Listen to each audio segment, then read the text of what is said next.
They say the past can't hurt you, but what if the past is still alive, stitched together in shadows, waiting for someone foolish enough to open the wrong door?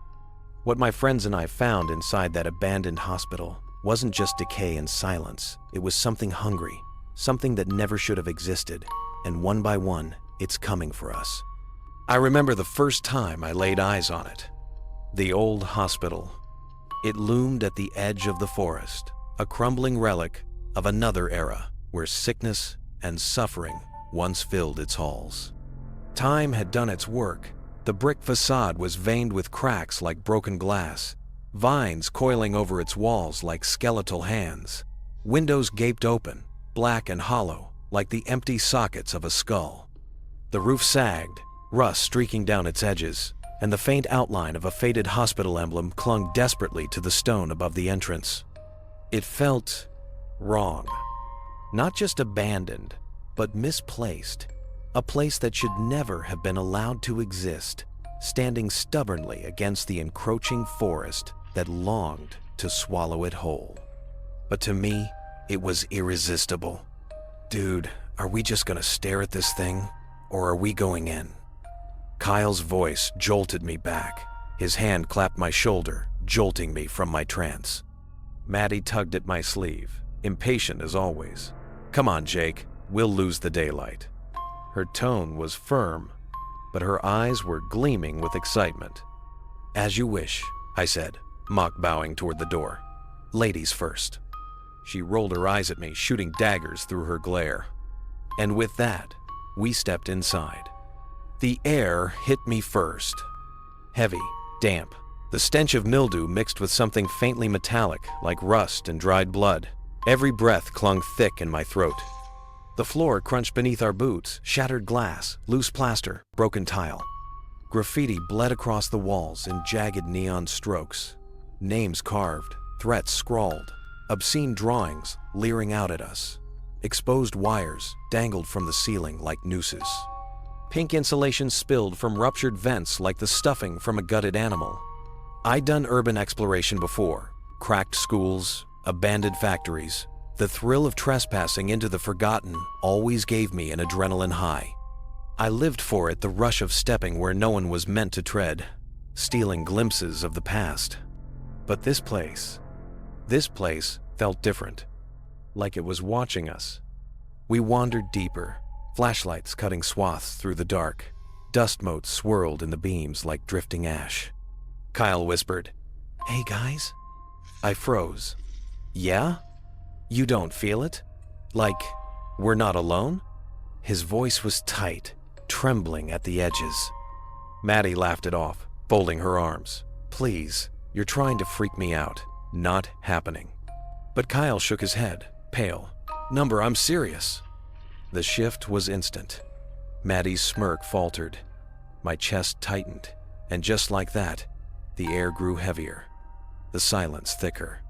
I forced myself to speak, to break it before it consumed us. Look, we'll check a few more rooms. If you still feel weird, we'll leave. Deal?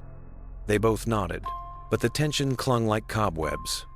And deep down, I already knew. We should have left right then. Maddie was the one to suggest it, her grin sharp, mischievous. So, who's up for finding the morgue? Kyle and I exchanged a look. Neither of us wanted to, but refusing Maddie meant hearing her call us cowards until we died. Fine, Kyle muttered, but after that we leave. We agreed. The search didn't take long. Down corridors choked with dust, past peeling doors, warped signs still clinging to hinges. Eventually, we found the staircase. Down into the basement, each step echoed hollow against the concrete. Our beams slid over damp walls, cracked tile, the faint scurrying of rats retreating into shadows. At the bottom, a corridor stretched long and narrow. At its end, double doors, steel, waiting. We pushed through. The morgue yawned before us. Rows of freezer drawers, rusted gurneys tipped on their sides. The air was colder, damp and clinging, as if the walls still remembered the bodies once stored here. Kyle leaned close, smirking. Let's prank Maddie. You distract her, I'll climb into one of the racks, make noise. She'll scream loud enough to wake the dead. I almost laughed, but Maddie's glare cut us both down.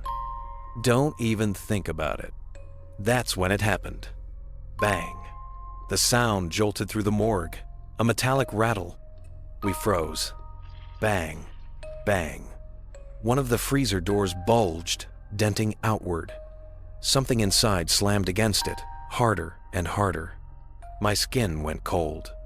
The door creaked, hinges shrieked, and then it burst open. From the darkness inside, something crawled out. Feet first, skin bruised purple, ankles stitched crudely together with black thread. A filthy hospital gown clung to its frame, soaked in stains. Arms followed pale, patchwork flesh held together by uneven sutures, then its head. Stitched, mangled, a grin stretched wide, teeth too many, too jagged, crowding its mouth like broken glass. Eyes, black as voids, empty, hungry. My stomach lurched, my mind screamed to run. And then Kyle grabbed me. Go. We bolted. Our footsteps pounded against the tile, echoing in time with the wet slap of bare feet behind us. It was fast, too fast. Every breath tore through my lungs like fire. My heart threatened to explode.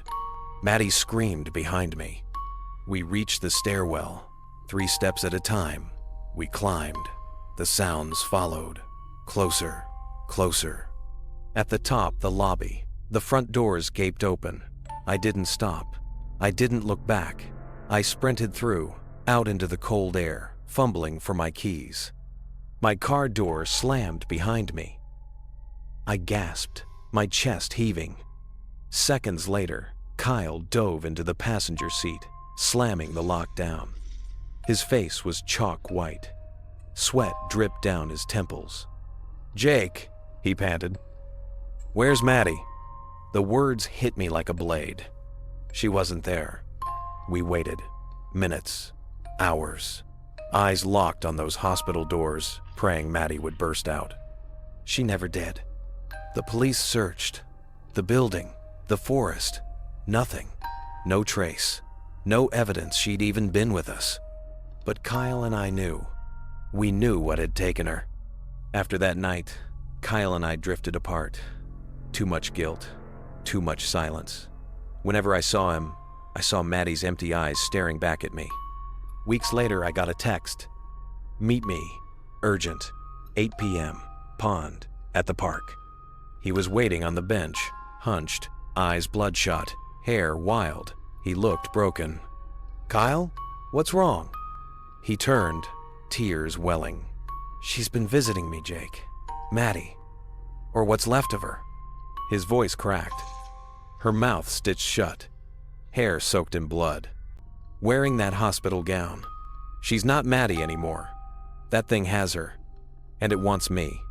Then, it'll come for you. I stared, numb. My lips moved, but no words came. Kyle's sobs shook his body. I just wanted to say goodbye. 2 days later, he was dead. They said suicide. A shotgun. But the neighbors swore they'd heard screaming. More than one gunshot. Silence after. The papers painted him insane, delusional. But I knew better. Because the night Kyle died, I saw her, Maddie, standing under the street lamp outside my window, her stitched eyes staring, her smile stretched, grotesque. And behind her, Kyle, what was left of him, face shattered, flesh and bone twisted, stitched together wrong.